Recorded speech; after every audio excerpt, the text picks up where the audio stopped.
Boa noite, irmãos. Boa noite a todos que estão em casa nos acompanhando. Cabe a mim aí trazer o recado de Deus para nós hoje. Espero que de alguma forma Ele fale contigo, Ele fale com a tua família. De alguma forma Ele promova as mudanças que Deus sabe, e você também, que a gente precisa a cada dia. Jesus ele nos salva para uma vida redimida, que ela não termina no momento da sua salvação, mas no momento em que você se entrega aos pés do Senhor, mas no seu caminhar. Jesus ele é o modelo da vida redimida. Então, que através da palavra dele nós possamos também entender o que ele tem para nos redimir nos dias de hoje. Vamos, então, ler a palavra de Deus no Evangelho de Marcos, capítulo 10, 46 ao 52. Eu peço os meus queridos lá do fundo para que projete. Hoje a gente vai falar dessa história bíblica conhecida que nós sabemos, conhecemos pela escola dominical, pela nossa intimidade com a palavra de Deus, pelas histórias. Essa é uma das histórias clássicas das Escrituras, né? Que é a história do cego Bartimeu.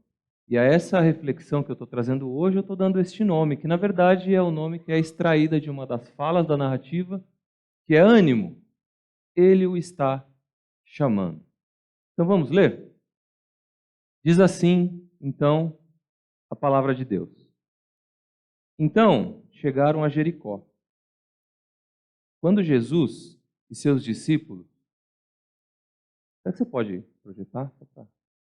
Ah, tá. Verdade, está comigo. Valeu, desculpa aí, gente. Muito bem. Voltando.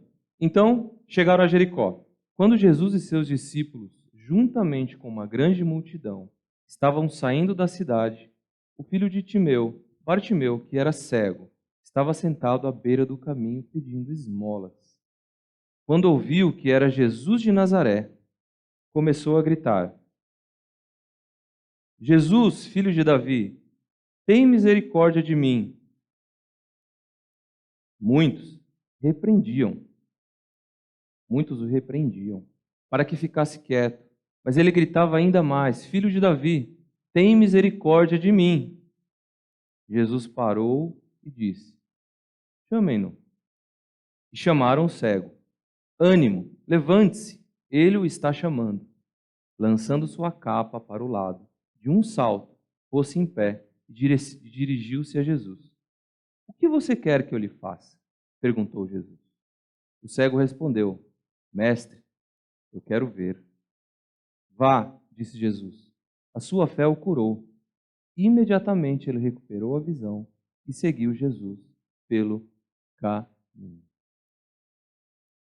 Amém. Bem, então a gente está aqui na narrativa de Marcos, né? Quem tem a familiaridade, já leu o Evangelho de Marcos, sabe o quão dinâmico ele é, né? A gente tem uma porção de histórias muito intensas, histórias que vão se interpolando, que vão acontecendo juntamente, e realmente elas são rápidas, elas são bem dinâmicas, elas são intensas. E aqui no capítulo 10 a gente também tem uma porção de histórias, você vê que o versículo vai até o 52, então muita coisa acontece no capítulo 10 de Marcos. Mas aí a gente chega justamente nesse ponto, onde Jesus precisava passar pela cidade de Jericó. Por que ele precisava passar por lá? Porque ele ia até Jerusalém. Todos sabemos, né, que foi lá na cidade santa onde nosso Senhor foi crucificado. E era a missão de Jesus, era seu destino e missão passar por Jerusalém. Ele precisava passar por aquela cidade.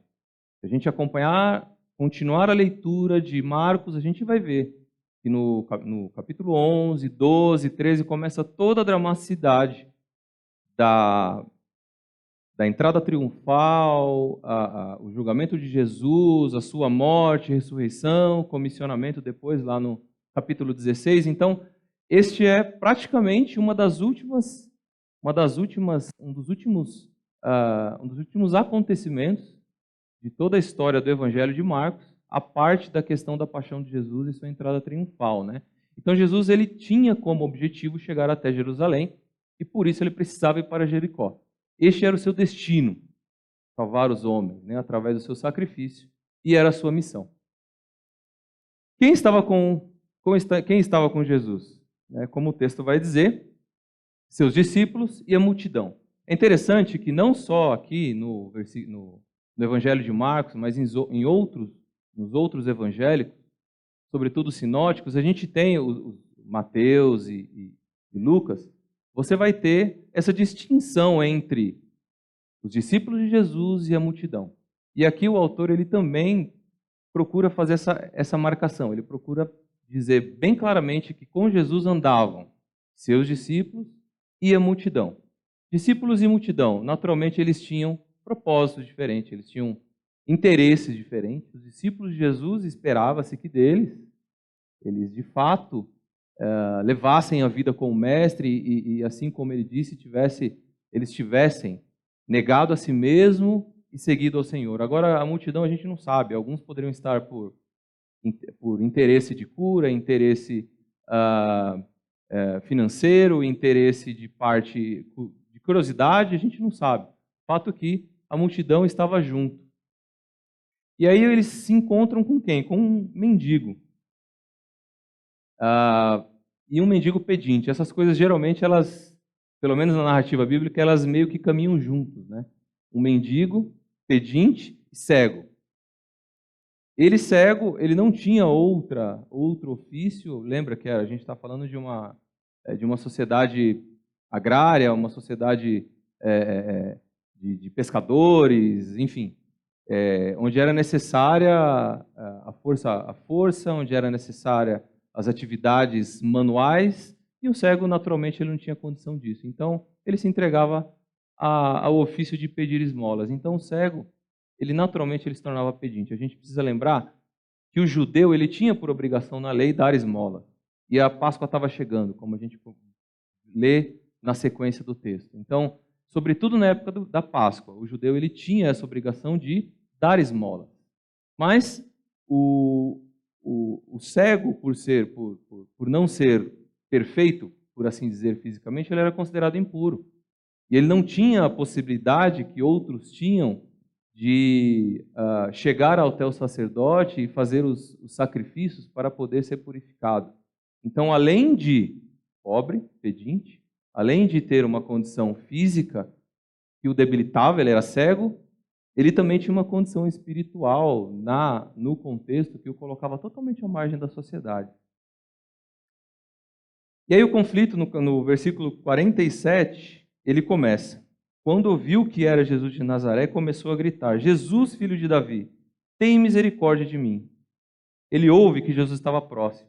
Embora cego, podia ouvir. Isso foi o meio pelo qual ele usou para chamar Jesus. E aí, gente, interessantíssimo, né? O cego, ele vai chamar Jesus de filho de Davi. Filho de Davi. O cego, apesar de, naturalmente, estar ali à margem de não ver, mendicando e tudo isso, ele tinha consciência, pelo menos uma aparente consciência, de que ele sabia quem era Jesus. De que ele sabia quem era aquele que estava caminhando com as demais pessoas. O cego pode ser que ele estava enxergando muito mais do que a multidão que caminhava com Jesus, né? E o fato dele chamar Jesus de filho de Davi significa muito, porque tinha uma expectativa de que o filho de Davi iria redimir o mundo pela força política, ele seria o novo rei, mas ele também seria o ungido, ele era aquele que restauraria o trono de Israel, e Israel deixaria de vez o exílio e a condição de ser um povo subjugado por outros. A gente precisa lembrar que Israel, nesse momento, estava sob jugo do Império Romano. Então, nunca, na verdade, apesar de eles terem voltado para sua terra, de uma certa forma, o exílio nunca terminou. De uma certa forma, o exílio para o judeu ele nunca terminou, porque ele nunca mais teve um rei. Ele nunca mais conseguiu fazer as suas práticas no templo, quanto à questão do uso do livro sagrado e tudo isso. Por quê? Porque eles eram subjugados. Então, a expectativa era esse grande rei que os libertaria. E o cego entendeu, aparentemente. E aí a pergunta, enxergava aquele cego mais que os demais? Ele sabia da missão do nosso Senhor, mas os demais aparentemente não. Por quê? Porque o cego, ele é repreendido. Quando o cego, ele chama Jesus. Quando o cego ouve que o mestre estava passando, o cego clama por Jesus, e o cego chama Jesus de o filho de Davi, mas aí ele é repreendido. E aí, o que acontece? Ele gritava com mais força. E por que ele era repreendido? Talvez porque o pessoal estava com pressa de chegar para as festividades da Páscoa. Talvez porque toda essa gritaria ela não harmonizava muito com a figura mansa do nosso Senhor Jesus. Talvez porque as pessoas que estavam em volta de Jesus, eles não reconheciam esse caráter de rei do nosso Senhor, que tomaria o trono, não entendiam a realeza de Jesus como filho de Davi. Ou talvez era por medo dos religiosos, e foi por isso que Jesus foi para a cruz. O fato é que o cego ele não pôde, pelo menos até aquele momento, chegar-se a Jesus porque ele era duramente repreendido. E aí a gente chega em parte da resolução do nosso problema. No verso 49, Jesus para e diz: chamem-no. Jesus ele estava ali no meio da multidão, pessoas em volta, todo um clima de caravana, por assim dizer, porque eles iam para Jerusalém. Imagino barulho, imagino pessoas falando, imagino movimentação, imagino crianças. E Jesus para e ouve. Jesus para e ouve. Jesus para e ouve e diz: chamem-no. Exatamente isso. E aí, aqueles que, na verdade, estavam repreendendo o cego, na verdade, eles recebem a ordem do Senhor e obedecem. O que eles fazem? E chamaram o cego, vai dizer o versículo 49. E aí a frase, tema aí da nossa reflexão. Ânimo, levante-se. Ele o está chamando. Eles obedecem o chamado e eles vão até o cego e eles proferem essa frase, essa belíssima frase para o cego, dizendo que o Senhor, o Deus de toda a glória, o Criador dos céus e da terra, o Logos divino, aquele cuja palavra criou o mundo e que sustenta até hoje, estava chamando aquele ser ali, estava à margem da sociedade, totalmente de lado, um aflito, uma pessoa sequer de importância para qualquer em qualquer aspecto daquela sociedade, e Jesus para, ouve e pede para chamá-lo. Outra pessoa que, na narrativa bíblica, né, que ouve essa mesma frase, literalmente, ele o está chamando, Maria. Logo na sequência, quando ela perde Lázaro, né? E aí Marta vai até ele e fala: Maria, ele o está chamando. É lindo, né? E aí, apesar de toda a demanda popular para seguir o seu caminho, como eu disse, Jesus para e ouve. E aí o texto vai dizer, e isso é muito interessante, né? No versículo 50, que ele, lançando sua capa para o lado, deu um salto e pôs-se de pé. Ele deu um salto. Eu fui pesquisar, poxa, eu achei curioso, né, esse termo, deu um salto. E aí eu pesquisei algumas versões, pesquisei também o grego para ver o que era exatamente isso. E de fato, era como se ele tivesse saído estabanado.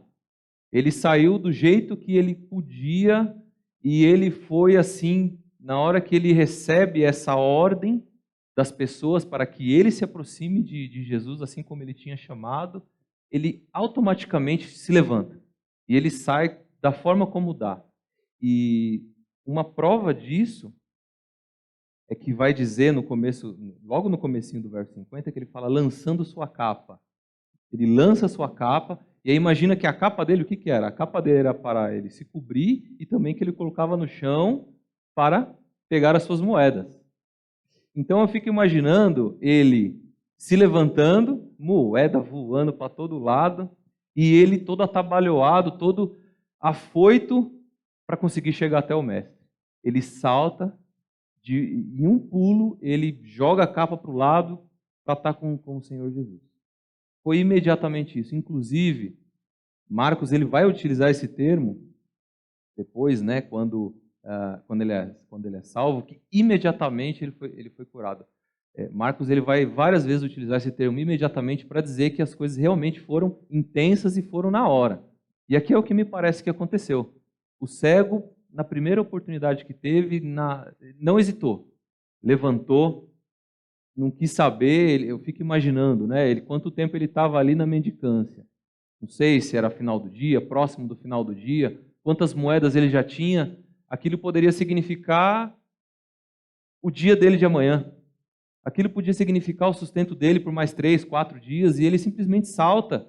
E aí as moedas voaram, pessoas passaram, pegaram, estou conjecturando, claro, mas eu fico tentando colocar de uma forma na mente esses quadros para a gente entender o que esse cego de fato fez, né? Quando ele dá um salto, joga a capa para o lado, né? E aí a gente chega em outra parte aí do clímax da história, que é quando Jesus, que é Deus, ele sabendo que o cego precisava ou queria, Jesus ele conhecia o cego. Jesus ele nos conhece. Jesus, ele é quem mais nos conhece. Jesus ele te conhece mais do que a sua esposa, Jesus ele te conhece mais que o seu marido, Jesus te conhece mais que o seu amigo. Ele não, absolutamente não há ninguém que te conheça mais do que o Senhor Jesus Cristo. Mesmo assim, o Senhor Jesus Cristo perguntou para aquele cego o que ele queria. A gente tem um contraste muito grande quando a gente lê no verso 37, eu acabei não pondo aí, mas eu vou ler para vocês, que Jesus faz a mesmíssima pergunta para Tiago e João. A resposta é um pouco diferente. Diz assim, ó, nisso,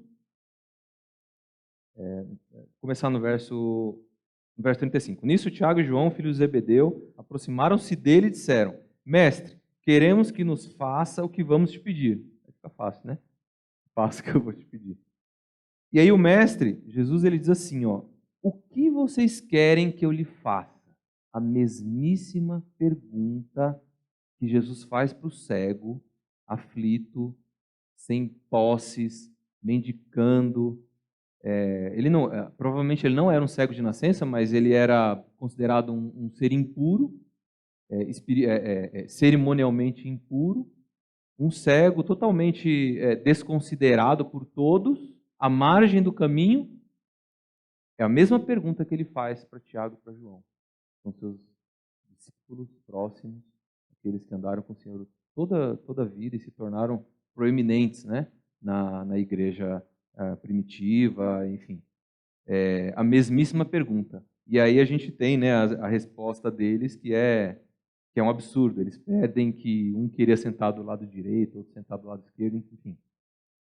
É curioso a gente ver esse contraste, né? Às vezes a gente pega o texto bíblico e lê uma parcelazinha, e aí a gente, às vezes, na falta de não ler o todo, a gente perde essa riqueza, né? De conseguir fazer essa análise de um texto que de fato ele tem bastante a nos mostrar, né? Às vezes a gente não ficar tentado a só pegar um versículo e pronto, né? Eu incentivo o irmão a pegar e sempre ler mais, né, do que simplesmente aquela parte, aquela perícope, né, das Escrituras. Sempre ler um pouquinho antes, sempre ler um pouquinho depois, para entender contexto, porque senão você perde uma riqueza dessa, né?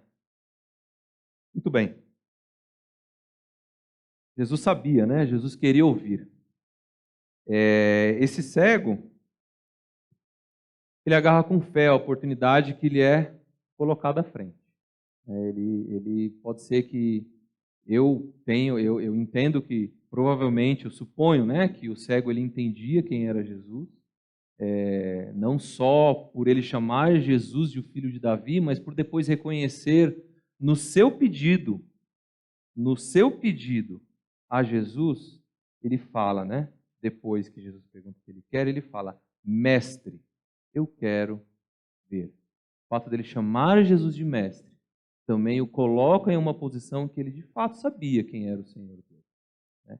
E ele, sabendo quem era o Senhor Deus, ele agarra aquela oportunidade como se fosse a última, e na verdade era a última, né? Um encontro com Jesus, se decidimos segui-lo, ele é o último, porque a partir daquele momento andamos em novidade de vida. A partir daquele momento passamos a ser outra pessoa, que é o que aconteceu com esse cego. Movido de compaixão, é assim que diz o texto, na verdade, no relato de Mateus, que movido de compaixão, Jesus toca nos olhos daquele cego e ele recupera a visão. E aí o versículo 52, né? Depois que o cego diz para Jesus o que ele quer, mestre, eu quero ver, no verso 52, Jesus responde: vá, a sua fé o curou. E diz que imediatamente ele recuperou a visão e seguiu Jesus pelo caminho. A conduta do cego, reconhecer que Jesus era o filho de Davi e chamar Jesus de mestre, ela foi considerada, essa conduta, ela recebeu o nome de fé. E não só isso, foi isso que salvou aquele cego. Na nossa versão aqui, ele vai dizer que a sua fé o curou. Também tive uma curiosidade de ver exatamente o que dizia o termo, e o termo é sosso, salvar. Então ele pode ser interpretado, ele pode ser entendido, traduzido também por a sua fé o salvou. A sua fé o curou, a sua fé o salvou. E aí, gente, não era só uma questão de cura física. Por isso que eu gosto da tradução a sua fé o salvou, porque não é só uma questão de cura física. Porque o texto continua e vai dizer que o cego segue Jesus pelo caminho. Era uma fé, então, que ela cura, ela salva e nos faz discípulos. Não era uma fé, simplesmente, desse cego, que iria fazer com que ele passasse a enxergar tudo e ponto. Não. Era uma fé que o restaurava completamente, que o salvava da sua condição social, salvava da sua condição espiritual, e o fazia discípulo de Jesus. Então ela ia muito além de uma questão puramente de cura. Ele restaura, então, Jesus, muito mais que a vista. Ele o restaura espiritualmente. O homem poderia se apresentar ao sacerdote e ser considerado, então, limpo. Jesus, ele tem alma e emoções humanas. Eu acho que é até irrelevante dizer, mas a gente vive tempos curiosos, né, ou diferentes, vamos pôr nesses termos, né? Muitas pessoas vêm sofrendo, muitas pessoas, como o Rogério comentou, não quero novamente dizer as mesmas coisas, mas a gente tem um problema à nossa frente, né? E o fato, e aí é uma reflexão que eu deixo, é se, assim como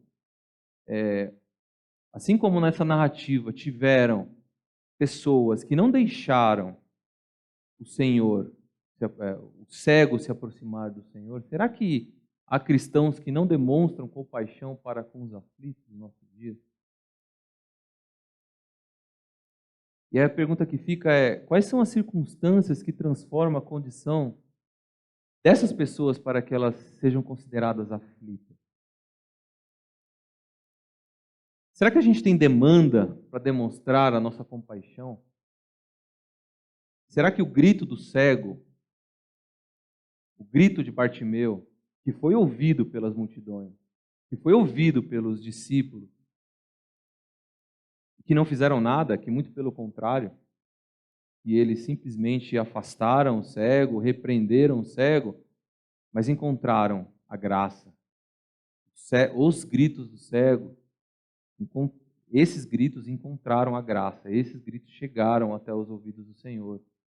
E a demanda estava ali. Existia demanda para demonstrar essa compaixão. Existia uma situação na qual era necessária um estender de mão. Era necessária compaixão. Era necessária que as pessoas, de uma certa forma, fossem em direção do outro, né?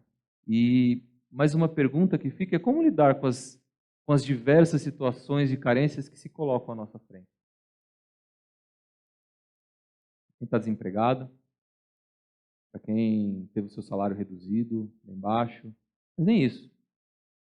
Talvez situações ainda mais calamitosas, né, de pessoas que trabalhavam na rua e que hoje são impossibilitadas, pessoas que eventualmente estão debaixo da ponte, e que, pelo fato de não termos mais tantas pessoas circulando por aí, já não tem mais as suas moedas que conseguiam recolher no farol. Como que a gente lida com tudo isso, cristão? O problema que está à nossa frente. Mas, e aí o maiúsculo, né? Essa é a graça. Então o problema está colocado. Mas qual é a graça? Jesus, movido de compaixão, continua restaurando a vida dos aflitos. Amém? Jesus, movido de compaixão, continua restaurando a vida dos aflitos. O mestre ouve. O mestre ouve. O mestre, ele não está, né, como aqueles macaquinhos que a gente vê nos emojis, né? Não, o mestre ouve. O mestre, a despeito de tudo do que está acontecendo, de todos os obstáculos, a despeito da repreensão de outros, a despeito de qualquer coisa, dificuldades, ruídos para ouvir a voz do mestre, que outras pessoas podem colocar no meio, sons que abafam tudo isso, o clamor de muitos, o Senhor ouve. O mestre ouve. Essa é a graça dos nossos dias. A gente tem um problema, a gente tem que lidar com esse problema, a gente tem que saber como estender a nossa mão, a gente tem que saber como sermos Cristo para o nosso irmão, para a gente conseguir enfrentar tudo isso que está acontecendo. Mas a gente também precisa lembrar que a graça está sobre as nossas vidas e que o Senhor Jesus, ele, movido de compaixão, ele continua restaurando a vida dos aflitos. E que a nossa missão, portanto, nós somos comissionados, nós temos esse objetivo como cristãos de sermos movidos com a mesma compaixão do Mestre. Essa é a missão. Isso é o que nós precisamos fazer. Fazermos exatamente aquilo que Jesus fez. A gente tem uma classe que se chama Discipulado, na escola dominical, e eu lembro que uma das primeiras coisas que a gente discutiu foi, olha, discipulado, sim, é ajudar outros a seguir no caminho de Jesus, mas ele é, em primeiro lugar, imitar Jesus, fazer como ele fez, andar como ele andou. Jesus, ele é o nosso modelo, ele é o modelo para a vida redimida, ele não é só abstração, ele não é só teologia, ele é um modelo. Ele é um modelo para nós. A nossa vida redimida, ela tem que ser sustentada completamente nos passos do Cordeiro. E segui-lo, né? Esse é um outro comissionamento. A gente tem que agir movido por compaixão, assim, da mesma forma como o nosso mestre agiu, mas a gente também tem que segui-lo pelo caminho. E quando? Imediatamente. Vá, disse Jesus, a sua fé o salvou. Imediatamente ele recuperou a visão e seguiu Jesus pelo caminho. A fé que salva vem de ouvir, de não retroceder diante dos obstáculos, de se entregar.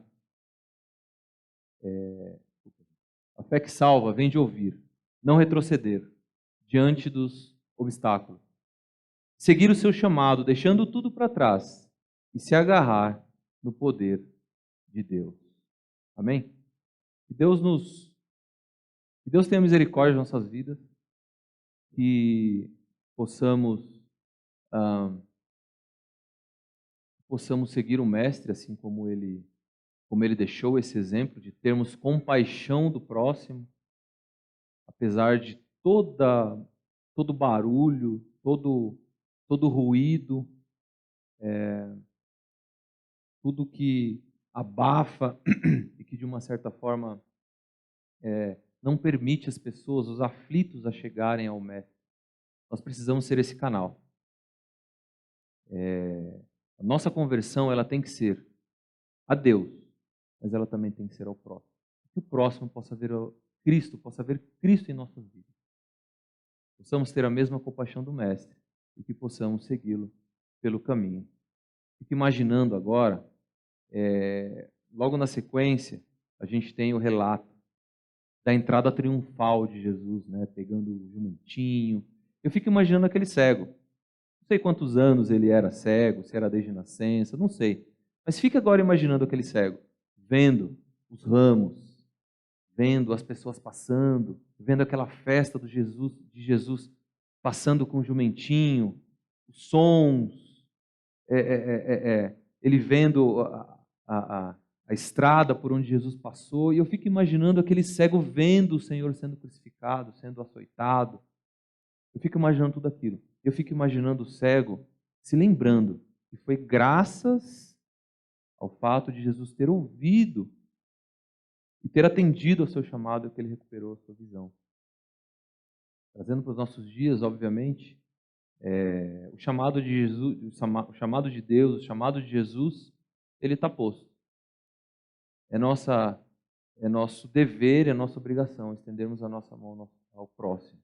É nosso dever e nossa obrigação fazer algo para tentarmos, de uma certa forma, aliviar a dor do aflito, da pessoa que está à margem, do excluído, que essa possa ser o nosso comissionamento. Que Deus abençoe a nós.